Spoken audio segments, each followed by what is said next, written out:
부조와 선지자 제52장 연중 절기들. 온 이스라엘 백성들은 성소에서 예배하기 위하여 연중 3번 회집하였다.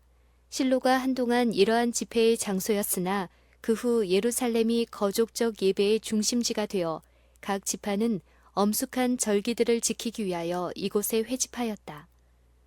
이스라엘 백성들은 그들의 땅을 빼앗으려고 노리고 있는 사나운 호전 족속들에게 둘러싸여 있었으나 매년 3번씩 모든 강건한 장정들과 여행할 수 있는 백성들은 모두 그들의 집을 떠나 가나안 땅 거의 중앙에 있는 집회 장소에 모이라는 명령을 받았다. 이때에 아무 보호책도 없는 그들의 가족들을 원수들의 불과 칼로부터 무엇이 보호해 줄 것이었는가? 그 땅을 침입하여 이스라엘을 사로잡으려는 이방 원수들로부터 무엇이 보호해 줄 것이었는가? 그것은 하나님께서 당신의 백성의 보호자가 되시리라는 허락이었다. 여호와의 사자가 주를 경외하는 자를 둘러 진치고 저희를 건지시는도다. 이스라엘 사람들이 예배하러 올라가는 동안 하나님의 능력이 그들의 원수들을 제어하실 것이다. 하나님께서는 내가 열방을 내 앞에서 쫓아내고 내 지경을 넓히리니 네가 매년 3번씩 여호와 너희 하나님께 보이러 올 때에 아무 사람도 내 땅을 탐내어 엿보지 못하리라고 약속하셨다. 최초의 절기는 6월절, 곧 무교절인데 유대력의 첫 달인 아비벌에 거행되었으며 지금의 3월 하순에서 4월 추순까지에 해당된다. 추운 겨울도 지나고 늦은 비도 끝났으므로 삼라만상은 춘계의 신선함과 아름다움을 향유하고 있었다. 산과 계곡에 초목이 푸르렀고 사방에 핀 야생화들이 들판을 곱게 장식하고 있었다. 아울러 만월에 가까운 달은 밤을 즐겁게 하였다. 이 절기를 성가 시인 솔로몬은 다음과 같이 매우 아름답게 묘사하였다. 겨울도 지나고 비도 그쳤고 지면에는 꽃이 피고 새에 노래할 때가 이르렀는데 방구의 소리가 우리 땅에 들리는구나. 무화과 나무에는 푸른 열매가 익었고 포도나무는 꽃이 피어 향기를 토하는구나. 아가서 2장 11절부터 13절. 가나안 땅 각처에서 순례자의 대열은 예루살렘을 향하여 나아가고 있었다. 양떼를 지키던 목자들이, 산에서는 목부들이, 갈릴리 바다에서는 어부들이, 들에서는 농부가, 거룩한 학교에서는 선지자의 생도들이 모두 그들의 발걸음을 하나님의 임재하심이 나타나는 곳으로 향하였다. 그들은 천천히 여행하였는데 이는 많은 사람들이 걸어서 가기 때문이었다. 여행자들은 끊임없이 증가하여 때때로 거룩한 도성에 도착할 즈음에는 큰 무리를 이루었다. 즐거운 삼라만상은 이스라엘 사람들의 마음에 기쁨을 북돋아 주었고 모든 좋은 것을 주시는 하나님께 감사를 돌리게 하였다. 웅장한 히브리 시편들을 노래하여 여호와의 영광과 위엄을 높였다. 나팔 소리와 재금 소리를 신호로 해서 무수한 사람들은 음성을 높여 다음과 같은 감사의 노래를 합창하였다. 사람이 내게 말하기를 여호와의 집에 올라가자 할 때 내가 기뻐하였도다. 예루살렘아, 우리 발이 내 성문 안에 섰도다. 지파들 곧 여호와의 지파들이 여호와의 이름에 감사하려고 그리로 올라가는도다. 예루살렘을 위하여 평안을 구하라. 예루살렘을 사랑하는 자는 형통하리로다. 시편 122편 1절부터 6절. 이스라엘 자손들은 이교도들이 그들의 제단에 불을 붙이던 주위의 산들을 바라보고 다음과 같이 노래하였다. 내가 산을 향하여 눈을 들리라. 나의 도움이 어디서 올꼬? 나의 도움이 천지를 지으신 여호와에게서로다. 시편 121편 1절 2절. 여호와를 의뢰하는 자는 시온산이 요동치 아니하고 영원히 있음 같도다. 산들이 예루살렘을 두름과 같이 여호와께서 그 백성을 지금부터 영원까지 두루시리로다. 시편 125편 1절과 5절. 거룩한 성읍이 보이는 산에 올라가 그들은 경건한 마음으로 성전으로 나아가는 예배자의 무리를 바라보았다. 향연이 올라가고 레위인들의 나팔 소리가 거룩한 예배를 예고할 때에 그들은 그 시간의 영감에 사로잡혀 다음과 같이 노래하였다. 여호와는 광대하시니 우리 하나님의 성 거룩한 산에서 극진히 찬송하리로다. 터가 높고 아름다워 온 세계가 즐거워하며 큰 왕의 성 곧 북방에 있는 시온산이 그러하도다. 네 성 안에는 평강이 있고 네 궁중에는 형통이 있을지어다. 내게 의의 문을 열지어다. 내가 들어가서 여호와께 감사하리로다. 내가 여호와의 모든 백성 앞에서 나의 서원을 여호와께 갚을지라. 예루살렘아, 내 가운데서 여호와의 전정에서 내가 갚으리로다. 할렐루야. 예루살렘의 집들은 모두 순례자에게 개방되고 방들은 무료로 제공되었으나 그 많은 군중에게는 넉넉지 못했다.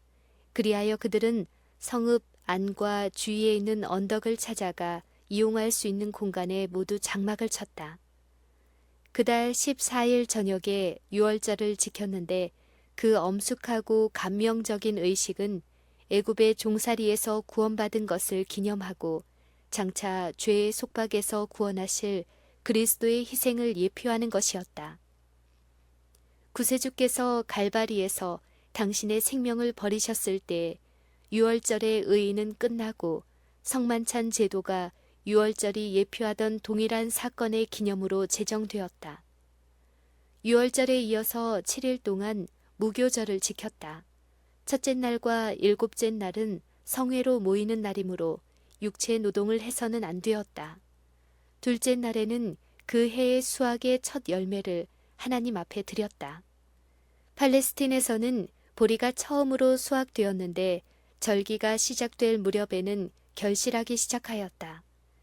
제사장은 만물이 하나님의 소유라는 사실에 대한 인정으로 이 곡식단을 하나님의 제단 앞에서 흔들었다. 이 의식이 거행될 때까지는 수확을 할 수 없었다.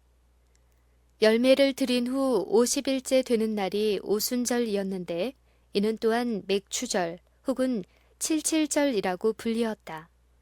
곡식을 양식으로 주신 것을 감사하는 표로서 누룩을 넣어서 구운 빵 2덩이를 하나님 앞에 드렸다.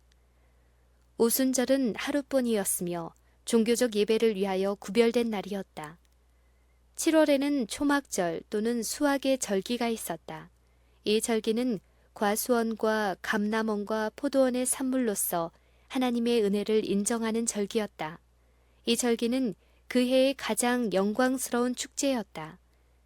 땅은 그 소산물을 증산해 주었고 수확물을 곡간에 거두어 들였으며 과실과 기름과 포도즙은 저장되고 처음 익은 열매들이 보관되었으므로 이제 백성들은 그들을 풍성히 축복하신 하나님께 감사의 예물을 가지고 모여들었다. 절기는 가장 크게 기뻐하는 기회가 되어야 하였다.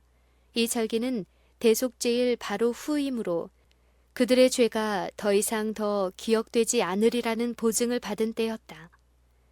하나님으로 더불어 화목한 그들은 이제 하나님의 선하심을 인정하고 당신의 자비를 찬양하고자 하나님 앞으로 나아왔다. 추수하는 일도 끝나고 신년의 수고도 아직 시작되지 않았으므로 백성들은 아무 염려 없이 그 시간에 거룩하고 즐거운 감화에 열중할 수 있었다. 아버지와 아들만이 절기에 나오도록 명을 받았으나 가능한 한 가족들은 모두 그들을 동반하여 와서 종들과 레위인과 이방인과 가난한 자들을 후대해야 하였다. 초막절, 즉 장막절도 유월절처럼 기념하는 절기였다. 광야에서의 순례 생활을 기념하여 백성들은 이제 집을 떠나 아름다운 나무의 푸른 가지와 종려 가지와 무성한 가지와 신의 버들로 만든 초막에 거하였다. 그 첫째 날은 성회로 모였으며 7일간의 절기에 여덟째 날을 더하여 그 같은 방법으로 지켰다. 이 14회집은 노인과 젊은이들의 마음을 하나님을 섬기도록 격려하는 한편 그 땅의 각처에서 온 백성들의 회합은 그들과 하나님 사이에 유대와 상호 간의 연합을 강하게 하였다. 오늘날 하나님의 백성들을 위해서도 초막절과 같이 그들에게 베푸신 하나님의 축복을 기쁨으로 기념하는 일은 매우 유익한 것이다. 이스라엘 자손들이 하나님께서 저희 조상들에게 베푸신 구원을 기념한 것처럼 우리도 그분께서 이 세상과 흑암의 오류에서 우리를 당신의 은혜와 진리의 빛 가운데로 인도하신 여러 방법을 감사하며 회상해야 한다. 성소에서 멀리 떨어진 곳에 사는 자들은 매년 한 달 이상을 연중 절기에 참석하기 위하여 바쳐야 하였다. 하나님께 헌신한 이 같은 모보는 종교적 예배의 중요성과 우리의 이기적, 세속적 이익을 영적이요 영원한 이익 아래 종속시켜야 할 필요를 강조해 주고 있다. 하나님을 섬기는 일에 서로 굳게 하고 격려하기 위하여 함께 모이는 특권을 게을리할 때 우리는 커다란 손실을 당한다. 하나님의 말씀의 진리가 우리의 마음속에서 생기와 중대성을 잃고 우리의 마음이 그것을 성화시키는 가마로 개발되고 부흥되기를 멈추고 영적으로 퇴보하게 된다. 우리가 그리스도인으로서 서로 교제할 때에 서로 간의 동정심이 부족함으로 큰 손실을 당한다. 자신을 스스로 가두어 두는 것은 하나님께서 그에게 기대하신 위치에서 벗어나는 것이다. 우리는 모두 다 한 아버지의 자녀이며 서로의 행복을 위하여 상호 간에 의지해야 한다. 하나님의 요구와 인간의 요구가 우리에게 있다. 우리로 동포들을 동정하게 만들고 다른 사람을 축복하고자 노력하는 중에 행복을 얻게 되는 것은 우리들의 성품의 사교적인 요소를 올바르게 개발시키는 것이다. 초막절에는 기념하는 의미 이외에 표상적인 의미도 있었다. 그것은 과거의 광야 생활을 기념할 뿐만 아니라 수확의 절기로서 땅의 열매의 수확을 경축하고 추수하는 주인께서 가라지를 모아 불태우고 알곡은 곳간에 모아들이기 위하여 추수꾼을 보내시는 최후의 수확의 날을 예표하였다. 그때의 악인들은 모두 멸망을 당할 것이다. 악인들은 본래 없던 것 같이 될 것이다. 그리고 온 우주의 모든 음성이 합하여 기쁨으로 하나님을 찬양할 것이다.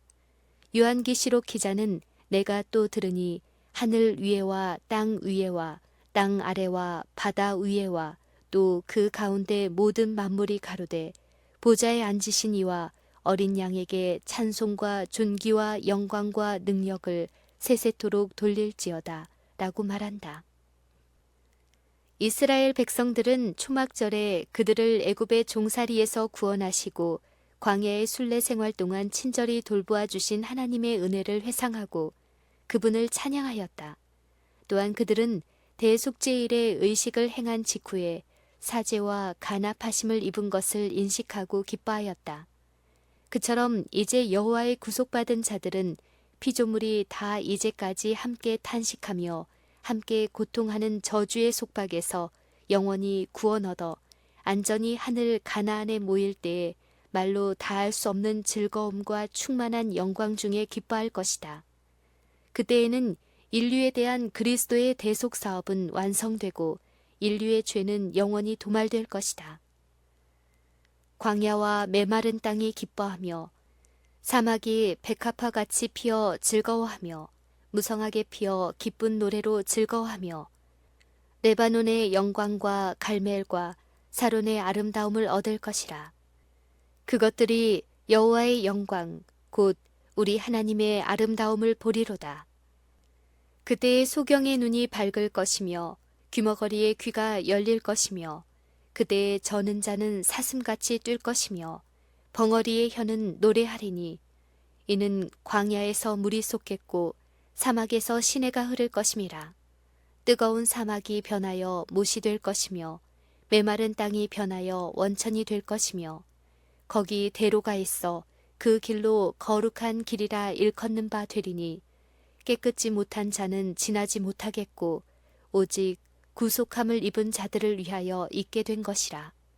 우매한 행위는 그 길을 범치 못할 것이며 거기는 사자가 없고 사나운 짐승이 그리로 올라가지 아니하므로 그것을 만나지 못하겠고 오직 구속함을 얻은 자만 그리로 행할 것이며 여호와의 속량함을 얻은 자들이 돌아오되 노래하며 시온에 이르러 그 머리 위에 영영한 희락을 띠고 기쁨과 즐거움을 얻으리니 슬픔과 탄식이 달아나리로다.